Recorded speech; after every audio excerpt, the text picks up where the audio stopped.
दिल्ली में जमीयत उलेमाए हिंद के अधिवेशन में जमीयत के अध्यक्ष मौलाना महमूद मदनी ने भारत को इस्लाम की जन्मभूमि बताया तो एक नई बहस को हवा मिल गई। इस बात को लेकर चर्चा शुरू हो गई है कि देश किसका है। इस बीच बागेश्वर धाम वाले धीरेन्द्र शास्त्री का एक बयान सोशल मीडिया पर फैल रहा है, जिसमें वो बता रहे हैं कि भारत किसका है।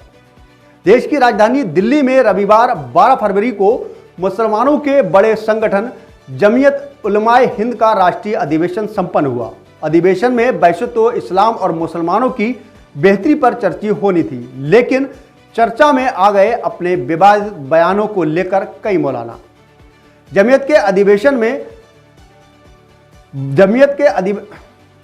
बता दें कि अधिवेशन के दौरान जमीयत उलमाए हिंद के अध्यक्ष ने भारत को इस्लाम की जन्मभूमि बताया। महमूद मदनी ने कहा कि भारत जितना मोहन भागवत का है उतना ही मदनी का भी है। महमूद मदनी के बाद एक दूसरे मौलाना अरशद मदनी जब बोले तो वो आगे निकल गए। उन्होंने कहा कि हिंदुओं के पूर्वजों भी इस्लाम से जुड़ा पता डाला। अरशद मदनी ने कहा कि हिंदुओं के पूर्वज जिसे मनु कहा जाता है वह आदम थे और इस तरह हिंदुओं के पूर्वज भी इस्लाम से आते हैं। इस बयान पर उसी मंच पर बैठे दूसरे धर्मगुरुओं ने विरोध कर दिया और उठकर चले गए। जैन मुनि लोकेश ने उसी मंच से कह दिया कि इस बयान ने एकता के सम्मेलन पर पतीला लगा दिया है। बयान आए और उसका विरोध हुआ, लेकिन बात खत्म नहीं हुई। दक्षिण एशिया में इस्लाम को मानने वाली एक बड़ी जमात का गहरा असर रखने वाले देवबंदी स्कूल के दो बड़े मौलानाओं की एक जैसी बात देश में चर्चा शुरू हो गई। इस बात को लेकर बहस होने लगी कि ये देश हिंदुओं का है या मुसलमानों का।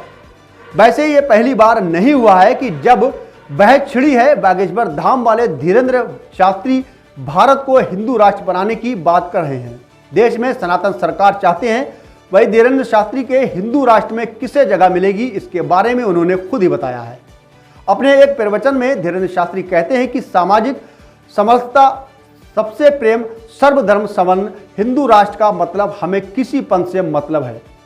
धीरेन्द्र शास्त्री ने रविवार 13 फरवरी को मध्य प्रदेश के छतरपुर में प्रेस कॉन्फ्रेंस